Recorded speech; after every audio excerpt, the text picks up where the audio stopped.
I really shouldn't be doing this, but it's an impulse review. I only got this figure yesterday.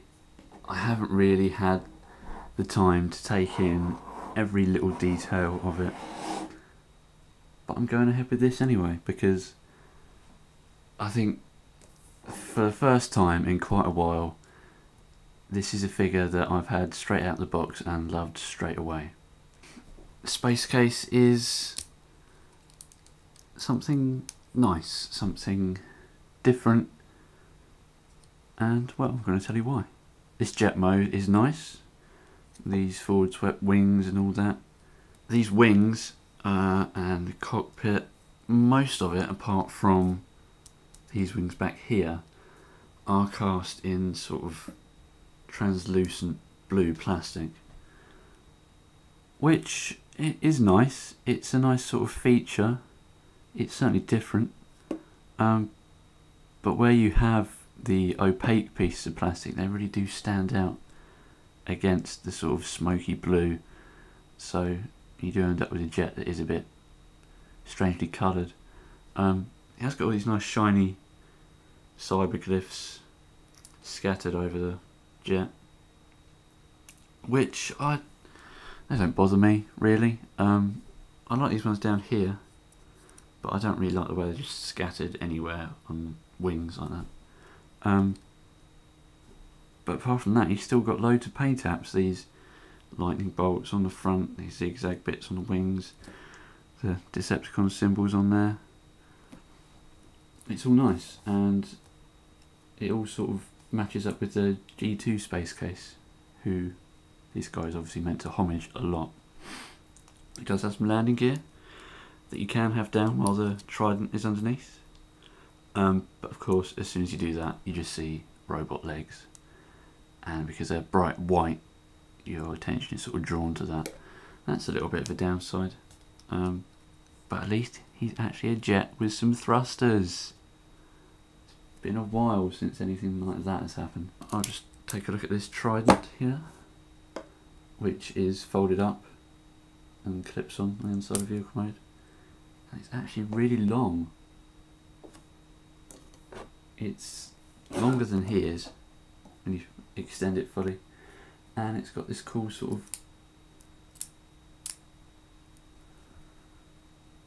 transformation there, spear, trident, and there's a sort of little gun barrel moulded in there, so that's nice.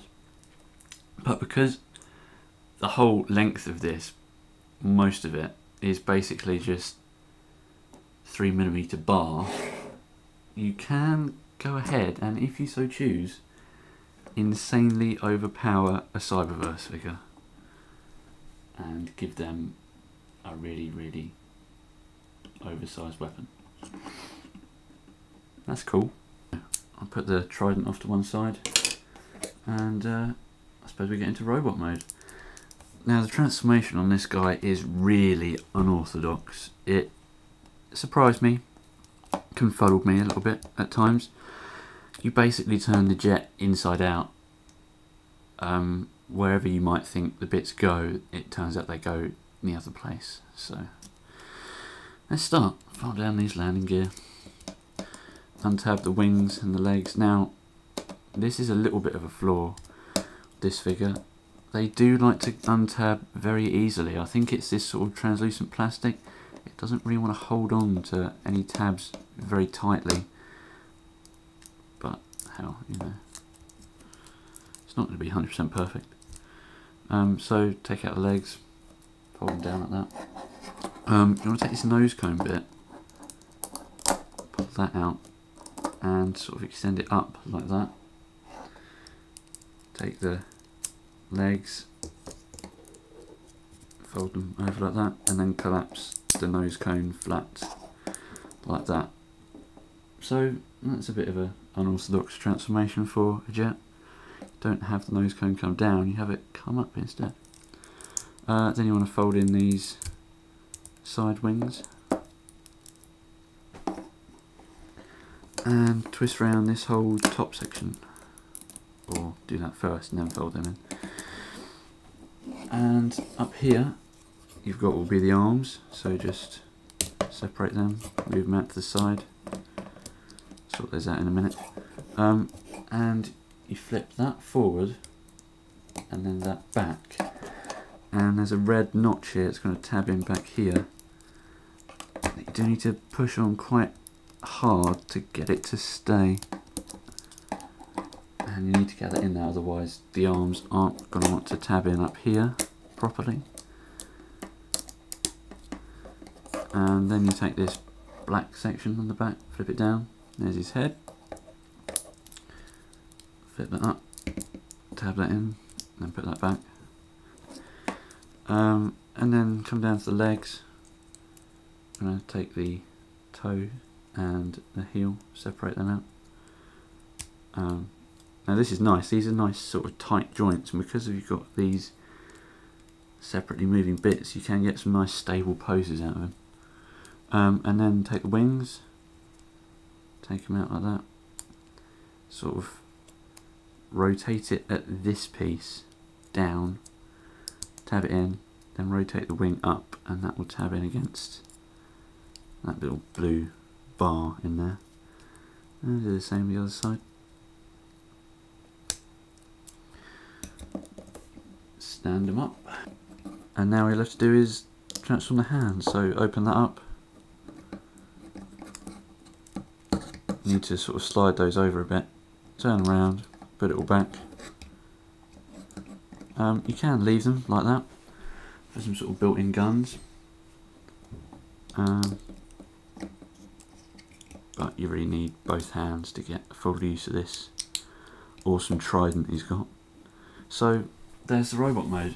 It's an interesting robot. When I first saw pictures of Terradive, I was genuinely amazed at how you could get a jet format and have such a slim sort of robot mode like this.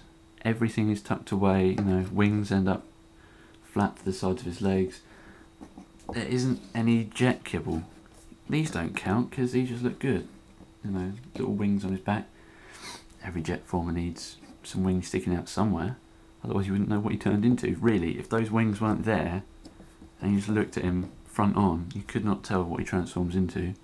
The cockpit's hidden away under here. You can sort of tell these are wings, but you don't see these in vehicle mode unless you flip it over. The head sculpt isn't really bad. I didn't really like it when I saw pictures. I don't like these red ears, but now I do. I don't find anything wrong with this head sculpt. It's an interesting looking bot head. It's got some nice slanty eyes looking at you, all evil-like, and some nice paint. And his head's actually cast out of the translucency stuff, but he's still got light piping, which does work rather nice. See that? Yeah. Nice glaring yellow eyes, and then the rest of his head slightly glowing. And of course, the rest of him is pretty much translucent too. This chest piece, the arms, it sort of, I don't know, the translucent plastic seems to not allow you to really see any of the details that are sculpted on. There are some nice details on his arms here. I'm sure there's more all over him, but you just don't really see them at first glance because of this translucent plastic. It doesn't really convey the details that well. And it's a shame really about the white on his legs as well. The details don't show up very well on there either, and there's a ton of detail on this figure, and that's a shame. But of course, if this was Terradive, his legs would be black and it would be even hard to see all those details. It's a really good robot mode that is just packed full of joints. The head's on a ball joint, you can get some really good poses out of that. And then the arms are full of joints too. Wrist swivel. So once you get this trident in on the act, you can get some really, really good poses out of him. And of course, how many figures come with a melee weapon is this huge? The only thing it is a bit of a trouble is getting his hands actually in over the bits on the trident, because they like to move around and it's a bit of a tight fit, to be honest. Oh, come on, we have to cut this out. There we go. You can strike some pretty sort of badass poses, and with all these joints you're just free to do whatever. I mean, really, I suppose you can call that a double elbow in his arm. He doesn't need it. Knees bend quite far, you got the ankles too, so you can get some really good sort of spear wielding, flying down to stab you sort of stuff going on. Yeah, that's some good posing right there.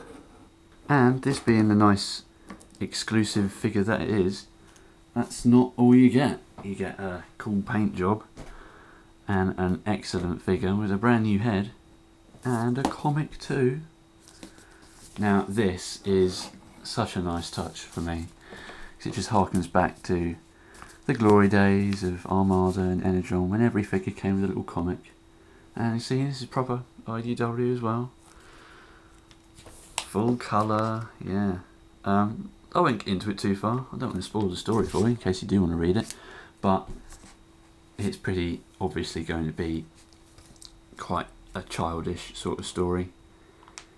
The dialogue is, well, you know, you can expect the sort of thing, and at the end it doesn't really make a lot of sense, but the art's not bad, and it's not something you see every day. There's even a little advertising bit in there with Bumblebee paint stuff, a bit weird, but this is really nice and it just makes it worth the money. When I think that you get all this at the same price as a MechTech figure, well, there's no contest. This is just pure 100% win. You're getting a really, really nice figure, poseable, got a cool accessory, great sculpt, and great sort of different quirky paint job, and a comic. I mean, why couldn't all the figures have been like this, eh? Oh.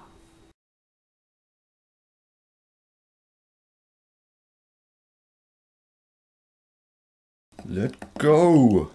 I ain't letting go till you take back what you said about me mother.